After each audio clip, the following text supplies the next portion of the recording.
송은재TV 시작합니다. 검찰이 민주당의 이재명에 대해서 성남FC 사건 관련해서 오는 28일 검찰에 출두하라 라고 소환을 하자 이재명과 민주당에서 반박을 하고 나섰습니다. 그러니까 뭐 여러 가지 정치적인 반박들, 정적을 죽이려 한다라든지 뭐 이런 것들은 논평할 가치도 없습니다. 가치가 있는 건 두 가지였습니다. 이재명이 이런 이야기를 했습니다. 지난 3년 동안 탈탈 털어도 무혐의로 결론이 난 이 성남FC 사건을 가지고 이제 다시 검찰이 나를 걸고 들어가느냐 라는 이야기를 했고, 김의겸이, 민주당의 대변인인 김의겸이 이재명이 성남FC 관련해서 뇌물을 받았다면 홍준표도, 지금 대구시장을 하고 있는 홍준표도 과거에 경남도지사 시절에 이 비슷한 일을 저질렀다. 이걸 수사하려면 홍준표부터 처벌해야 한다. 이렇게 주장을 했습니다. 이 두 가지 주장. 그러니까 지난 3년 동안 수사를 했는데 무혐의 판결을 난 것을 지금 다시 들춰내느냐라는 것과, 홍준표도 경남FC입니다. 경남FC 관련해서 모금을 했는데 그것부터 처벌해야 하는 것이 아니냐. 이 두 가지가 굉장히 중요합니다. 그러니까 성남FC 후원금과 관련해서 지금 논란이 되고 있는 그 부분을 선명하게 보여주는 겁니다. 이 두 가지가.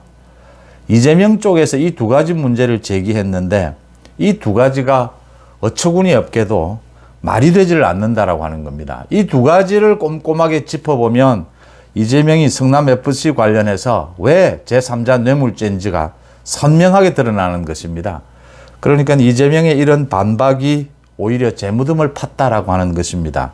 정말 민주당 내부에서 이제는 선거법에 이어서 이 성남FC 건 대장동까지 가지 않더라도 성남FC는 이재명이 도저히 헤어나올 수 없는 길이다. 이제는 정말 이재명과의 손절을 생각지 않을 수 없다라고 하는 것이 이 지금 민주당이 반박하는 이 두 가지에서 선명하게 드러납니다. 무슨 내용인지 한번 짚어보겠습니다. 그러니까 이재명이 자신이 소환됐다라고 하는 이야기를 경북 안동에 가서 하면서 검찰이 대장동 수사를 하다가 별로 거리가 없으니까 지난 3년 동안 자신이 이미 탈탈 털려서 무혐의로 결론이 난 것을 다시 덜쳐내고 있다. 이런 주장을 했습니다. 이걸 받아서 민주당의 대변인인 김의겸이 무혐의 판결이 난 것을 다시 검찰이 덜쳐내고 있다라고 하면서 이게 수사를 받아야 될 일이라면 홍준표부터 처벌해야 한다. 홍준표도 경남지사였던 과거에 이런 경남FC를 위해서 모금 활동을 했다. 이것도 계속 그동안 논란이 되어 왔습니다. 이런 이야기를 했습니다. 그러자 홍준표가 김의겸에 대해서 함부로 자꾸 떠들면 형사처벌을 받을 수도 있다라고 따끔하게 경고를 했습니다. 왜 이렇게 홍준표는 당당하고 김의겸의 이 지적이 문제가 있는가? 제가 오전에도 이 말씀을 드렸습니다. 전국의 자치단체마다 이 프로축구단을 대부분 갖고 있습니다. 대부분 운영에 어려움을 겪고 있습니다. 성남FC도 운영에 어려움을 겪고 있어서 당시에 성남시에서 인수를 한 겁니다. 그래서 후원금 도움을 받기도 합니다. 관내 지역 업체들로부터. 여기에서 가장 중요한 것이 자치단체장들마다 가장 조심하는 것이 다른 혜택을 주지 않는다라고 하는 겁니다. 그 기업들에. 그래서 기업들이 후원을 잘 안 하려고 합니다. 아무런 뭐 별로 혜택도 없고 단지 지역민들에게 도움이 된다. 지역에 이렇게 프로축구단이 있으면 자기 지역에 지역민들이 스포츠를 즐길 수 있는 것이다. 이 차원, 이런 기부 차원이 아니면 의미가 별로 없는 겁니다. 홍보 효과도 없고. 그래서 이 홍준표 시장이 과거 경남지사 시절에 경남 지역에 있는 기업들로부터 모금 활동을 했습니다. 경남FC를 운영하기 위해서. 그래서 십시일반으로 5억, 10억씩 이렇게 거두었던 일이 있습니다. 이 부분 문재인 정권 때 검찰이 수사를 했던 부분입니다. 그런데 이게 무혐의로 된 것은 대가가 없었다라고 하는 겁니다. 그냥 순수하게 모금이었습니다.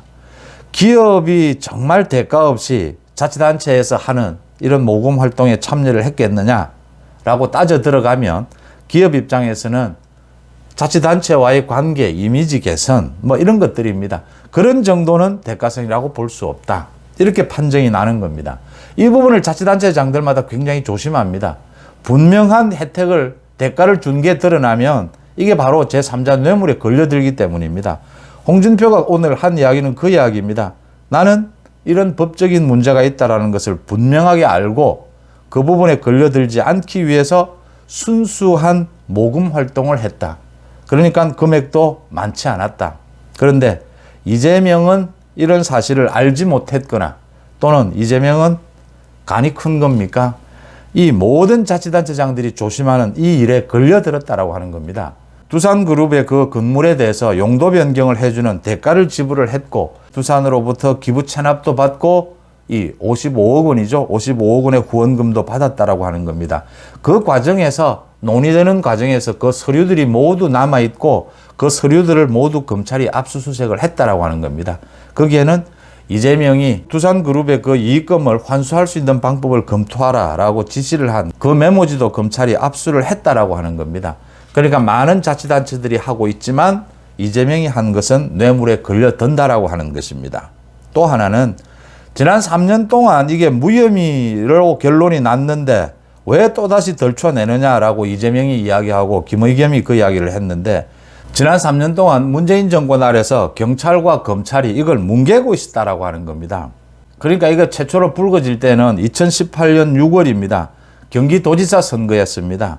상대편이었던 김영환 후보가 이 문제를 제기를 했고 경찰에 고발을 했습니다. 그래서 분당경찰서가 이 사건을 맡았는데 3년 동안 거의 뭉개고 있었다라고 하는 겁니다. 그렇게 사건을 뭉개고 있던 분당경찰서가 지난해 7월이 돼서야 이재명에 대해서 서면 조사를 한 뒤에 불송치 결정으로 해서 성남지청에 넘겨버립니다. 당시에 성남지청장은 윤석열 검찰총장에 대해서 징계에 가장 앞장섰던 친문검찰의 대표격이었죠. 박은정 검사였습니다. 이 박은정 검사가 당시 내부에서는 기소 의견도 있었고 많은 여론이 빗발이 쳤는데도 박은정이가 이 사건을 무혐의로 결론을 내려버렸습니다.